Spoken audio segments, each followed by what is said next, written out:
Ada 5 cara untuk mendominasi dunia dan sebagian besar masih dikendalikan oleh Amerika. 3 sudah kita buka, yaitu currency domination, trade domination, military domination. Sisanya kita tidak terangkan yang 2 lagi, hanya buat mereka yang butuh. Saya yakin gak banyak kok orang yang butuh beginian. Ini ilmu apaan sih, abal-abal gitu ya. Baik, dari currency domination dan military domination, Amerika yang menang. Tapi trade domination, Tiongkok yang menang. Kita lanjut. Dari 3 hal tersebut, Cina mengambil 1, sekali lagi, yaitu trade domination. Yang 2 lagi, ini peluang bagi Indonesia. Sekali lagi, tapi bagi yang ngerti ngelola negara, wes tak simpen wae lah. Orang banyak yang gak peduli untuk Indonesia menjadi berpeluang besar mendominasi yang 2 tadi. Indonesia malah lebih jatuh cinta sama Cina atau sama Amerika. Wes biarin.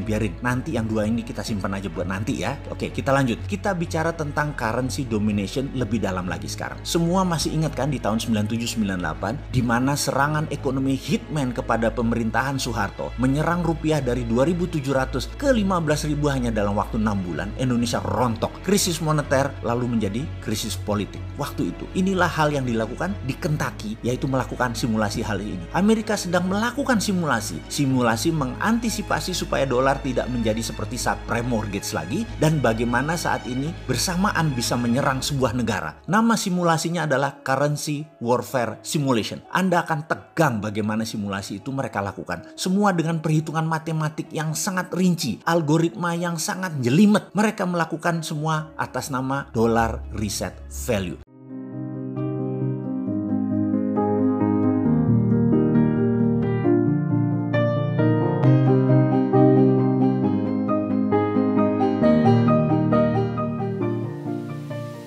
Control oil, control country. Pernyataan yang sangat dalam dari seorang Henry Kissinger karena diartikan penantang hegemoni Amerika bagi yang tidak taat pada perintah mereka tersebut. Negara Suriah, Libya, Irak, Afghanistan, semua luluh lantak bukan atas nama demokrasi, tetapi atas nama hegemoni kendali minyak. Lalu ada pernyataan satu lagi sehubungan dengan Kentucky dan Okinawa. Control gold, you control the world. Gold untuk underlying percetakan uang adalah sebuah keharusan. Namun dunia saat ini dikendalikan oleh dolar tanpa underlying emas sebagai jaminan. Sejak Agustus 1971, Amerika melepas diri dari emas, lalu banyak kejadian seperti subprime mortgage di tahun 2008 membayangi dolar. Bahwa tanpa underlying, currency dolar ringkih. Peristiwa 2008 krisis keuangan karena permainan yang tidak berbasis jaminan tersebut, Amerika rugi 19 triliun dolar atau sama dengan biaya 5 perang besar yang Amerika biayai dalam 40 tahun terakhir. Tapi untungnya dia bisa printing money. Akhirnya 19 triliun dolar tadi di print lagi money-nya. Biaya Amerika sebagai negara pendominasi itu besar sekali. Biaya perang dan biaya kerugian bermain keuangan tanpa dasar underlying juga merugikan. Dan ini akan diubah dengan strategi oleh Kentucky. Jadi, apakah mungkin akan masuk ke emas lagi? Kita lanjut. Yang jelas, mereka saat ini suka-suka printing money-nya. Kita lompat sebentar tentang world domination. Sebagaimana kita ketahui ada 5 cara untuk mendominasi dunia dan sebagian besar masih dikendalikan oleh Amerika. 3 sudah kita buka, yaitu currency domination, trade domination, military domination. Sisanya kita tidak terangkan yang 2 lagi, hanya buat mereka yang butuh. Saya yakin gak banyak kok orang yang butuh beginian. Ini ilmu apaan sih, abal-abal gitu ya. Baik, dari currency domination dan military domination, Amerika yang menang. Tapi trade domination, Tiongkok yang menang. Kita lanjut. Dari 3 hal tersebut, Cina mengambil 1, sekali lagi, yaitu trade domination. Yang 2 lagi, ini peluang bagi Indonesia. Sekali lagi, tapi bagi yang ngerti ngelola negara, wes tak simpen wae lah. Orang banyak yang gak peduli untuk Indonesia menjadi berpeluang besar mendominasi yang 2 tadi. Indonesia malah lebih jatuh cinta sama Cina atau sama Amerika. Wes biarin.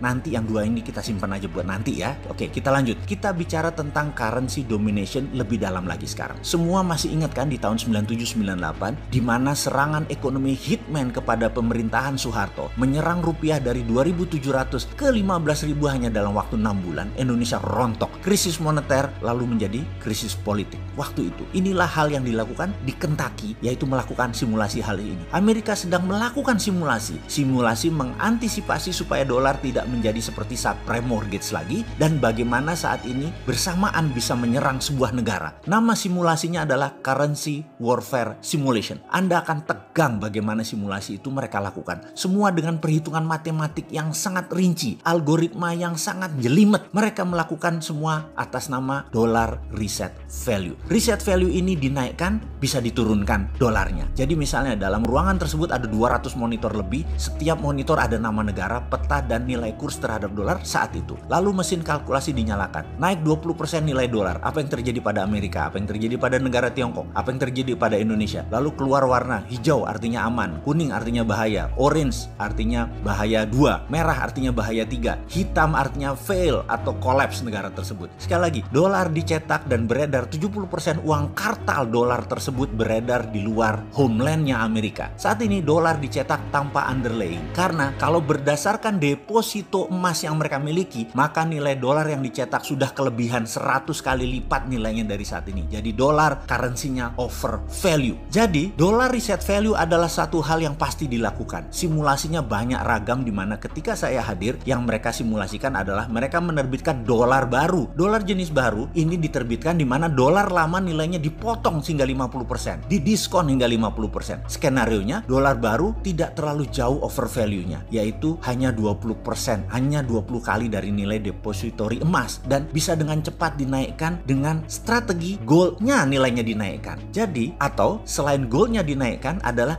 cadangannya dinaikkan, karena itu dia sangat berkonsentrasi untuk mengambil cadangan deposit emas atau tambangnya. Jadi kalau kita Indonesia memiliki cadangan devisa 120 billion dolar in one night, begitu dolar reset value dilakukan, nilainya tinggal 60 billion, tinggal 50%. Menariknya, ketika dihajar atau di-cut dengan 50% nilai dolar baru, Cina tidak rubuh. Cadangan devisa mereka, Tiongkok, walau ada dolarnya, namun gold reserve-nya Cina kuat. Dunia akan kacau jika dolar reset value dilakukan adalah sekitar 9 bulan sampai keseimbangan ekonomi baru tercipta. Ada beberapa wilayah dunia yang akan lumpuh, ada yang tumpah darah, namun semua itu terukur. Simulasi kedua, dolar baru diciptakan namun nilai dolar lamanya adalah 0. Amerika nilai dolarnya sama dengan nilai cadangan emas mereka. Efeknya dunia akan perang selama 5 tahun, kekacauan sistemik di mana-mana. Cina collapse atau dalam bahasa Lemhanasnya namanya fail state, negara gagal. Simulasi berikutnya adalah dolar di-cut 80%, tinggal 20%. Ternyata Cina lumpuh menjadi negara paria. Menariknya, Indonesia rupiah itu di level turun 20% atau dolar naik, sudah lampu kuning. Di level 30-40% oranye, di level 50% fail state, merah. Kalau rupiah dikuatkan atau dolar dilemahkan, 50% ditebas, Indonesia lampu oranye. Jadi Indonesia lebih rentan jika dolar dikuatkan daripada dilemahkan. Jangankan diterbitkan dolar nilai baru, dengan dolar lama dibawa ke harga 19.000 atau 20.000 bahkan, sudah oranye pemerintah Indonesia saat ini. Sekedar mengingatkan, yang goyang pemerintahannya, bukan negaranya loh ya. Itulah salah satu di antara banyak informasi yang saya dapat dari Kentucky. Saya berpikir hebat. Ratusan gambaran sekelebat melintas di kepala saya. Semua gambaran prasangka buruk. Kepala saya terbayang galian tambang yang dalamnya minus 4.000 meter ke bawah tanah di pedalaman Papua di tambang Grasberg. Saya terbayang Freeport. Kenapa Freeport masih dikontrol oleh minoritas sahamnya? Karena penting rupanya bagi Amerika. Dan bagi Indonesia yang penting kan dapat jeneng, dapat nama. Jenang fulus masih Amerika yang dapat. Salah satu simulasinya adalah karena cadangan emas tidak bisa bertambah dengan cepat, harga emas dinaikkan nilainya saat ini ke 50 kali atau maksimum 20 kali dari nilai sekarang agar underlying jaminan gold depository menjadi batas aman. Ini semua kita tahu bahwa dolar sudah lepas ikatannya dengan emas. Dolar kalau mau cetak ya cetak aja. Tapi Amerika tahu dolar tidak punya pondasi. Mungkin cara terbaik pertama bukan dolar reset value, tapi naikkan cadangan emas Amerika. US Bullion Depository di Kentucky dan Okinawa harus naik.